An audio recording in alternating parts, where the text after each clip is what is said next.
اللہ اللہ اللہ فرمائے بایزید بستامی رحمۃ اللہ علیہ ایک بچے تھے جن کے ابو فوت ہو گئے، اکلوتا بچہ تھا، آگے کوئی مرد نہیں تھا کمانے والا گھر میں، تو ان کی والدہ لوگوں کے گھروں میں جا کے جھاڑو پوچھا کرتی اور کچھ وہاں سے اناج کھانے پینے کے لیے ملتا، روٹی ملتی، اپنا بھی پیٹ پالتی اور اپنے بچے کا بھی پالتی۔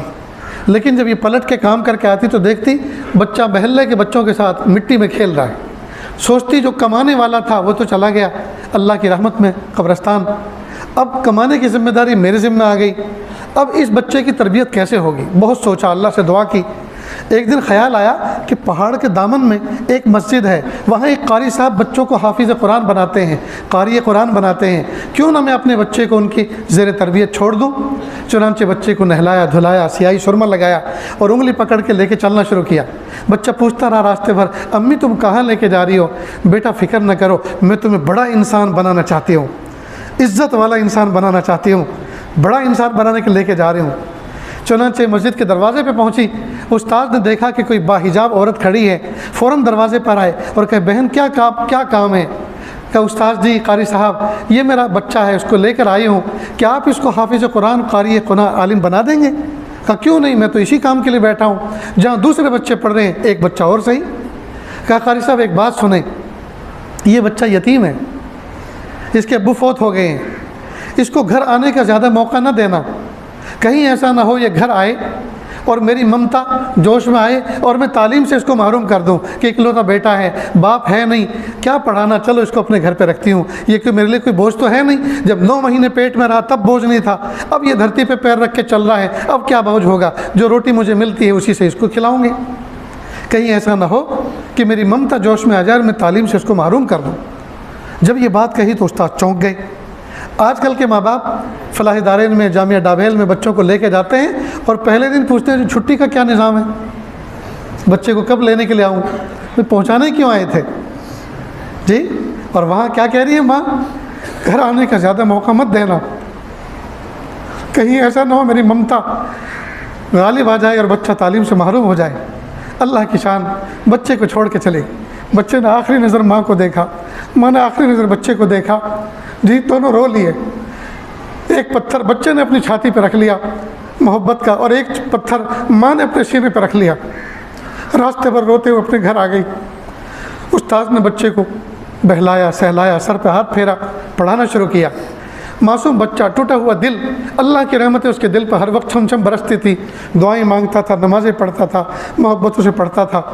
ایک لمبا وقت گزرا، ایک دن اس کی دل کے اندر ماں کی ممتا جاگ اٹھی۔ جمعرات کا دن تھا، مدارس دنیا میں اکثر جمعرات کے دن چھٹی ہوتی ہے، جمعہ کے دن، تو وہ بچہ استاد کے پاس آیا اور کہا استاد جی مجھے میری والدہ یاد آ رہی ہے، آج مجھے ان کو دیکھنے کو دل کر رہا ہے، پلیز آپ مجھے چھٹی دیجیے۔ اب استاد کو بات یاد آئی کہ ماں نے تو یہ کہا تھا چھٹی گھر آنے کا زیادہ موقع مت دینا، تو استاد نے ایک بہانہ تراشا، کہا بیٹا گھر جانا چاہ رہے ہو؟ جی امی کی خدمت میں جانا چاہتا ہوں، امی کی زیارت کر کے آنا چاہتا ہوں۔ کہا اتنا سبق سنا دو تو پھر ہم آپ کی چھٹی کر دیں گے، اور سبق کی مقدار زیادہ دے دی، اور اس میں لوجک یہ تھی کہ یہ زیادہ یاد کر کے سنا نہیں سکے گا، جب خود ہی نہیں سنا سکے گا تو کس منہ سے آئے گا چھٹی مانگنے۔ لیکن اللہ کی شان، بچہ سمجھدار تھا، سمجھ گیا کہ استاد نے یہ بہانہ تراشا ہے مجھے چھٹی نہ دینے کا۔ محراب میں جا کے بیٹھ گیا، اللہ کے سامنے ہاتھوں کا پیالہ بنا کر بھیک مانگی، اللہ جی میں گھر جانا چاہتا ہوں۔ استاد سے چھٹی مانگی تو سبق اتنا دے دیا کہ یاد نہ کر سکوں گا، لیکن استاد نے شرط لگائی ہے اگر یاد کر کے سنا دو گے تو میں چھٹی دے دوں گا۔ میرے پیارے رب، آپ مجھے جانتے ہیں نا مجھے امی کتنی یاد آ رہی ہے، اللہ جی مجھے سبق یاد کرا دیجیے تاکہ شرط پوری ہو جائے اور اس کی جزا مجھے مل جائے۔ خوب دعا کی، اس کے بعد یاد کرنا شروع کیا، اللہ کی رحمت شامل حال ہوئی، تھوڑی سی دیر میں پورا سبق یاد کر لیا۔ استاد کے پاس سینے سے قرآن لے کر آیا، استاد جی سبق سن لیجئے، سناؤ۔ استاد کو پختہ یقین تھا ضرور غلطی آئے گی، اور جیسے غلطی آئے گی میں اس کو معاف نہیں کروں گا، کہوں گا کہ یاد نہیں ہے، شرط لگائی تھی یاد کر کے لاؤ، واپس جاؤ۔ اللہ کی شان، فر فر فر فر پورا سبق سنا دیا۔ پھر کہا استاد جی میں نے اپنی شرط پوری کی، آپ اپنا وعدہ پورا فرمائیں۔ سر پہ ہاتھ پھیرا اور کہا جاؤ بیٹا سلام کہنا، والدہ کی خدمت میں سلام عرض کرنا، جاؤ اور دیکھو کل واپس جلدی لوٹ کے آنا۔ اب خوشی خوشی یہ بچہ چلا، اب من میں دل میں باتیں کرتا جا رہا ہے تخیل میں، امی کے پاس جاؤں گا، پیچھے سے جا کے امی کی آنکھیں بند کر لوں گا اور پوچھوں گا بتاؤ کون ہے، اور امی کے ساتھ سوؤں گا، امی کے ہاتھوں کی روٹی کھاؤں گا۔ جی اب تصور میں نہ جانے کیا کیا وہ خیالی نظام بنائے ہوئے چل رہا ہے۔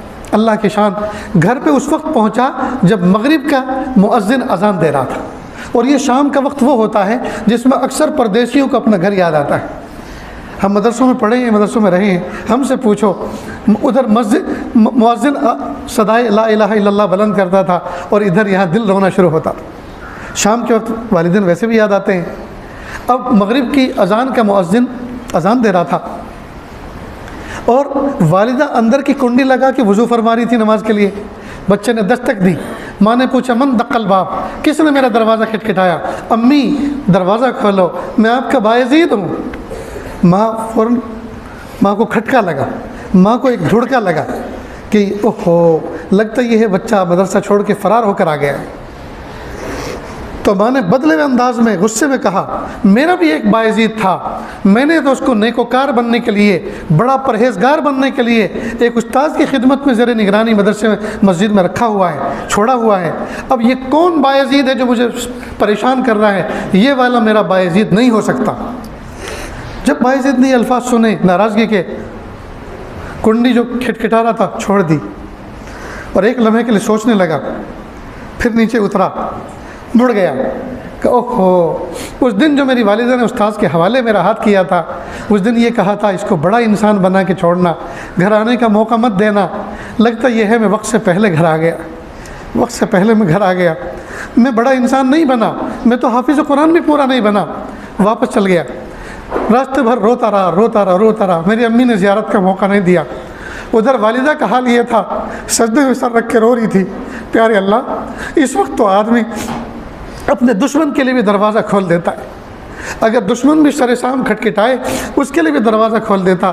یہ تو میرا لخت جگر تھا، یہ تو میرے دل کا ٹکڑا تھا، اور میں نے اس کو، اور یتیم تھا، اور بہت دن سے میں نے اس کو دیکھا بھی نہیں تھا، یہ بھی تڑپ رہا تھا اور میں بھی تڑپ رہی تھی، لیکن میرے پیارے اللہ میں آپ کے راستے میں کیا چیز قربان کروں؟ میں نے اپنے جذبات کی قربانی پیش کی، اللہ ان کو قبول کر لیجیے۔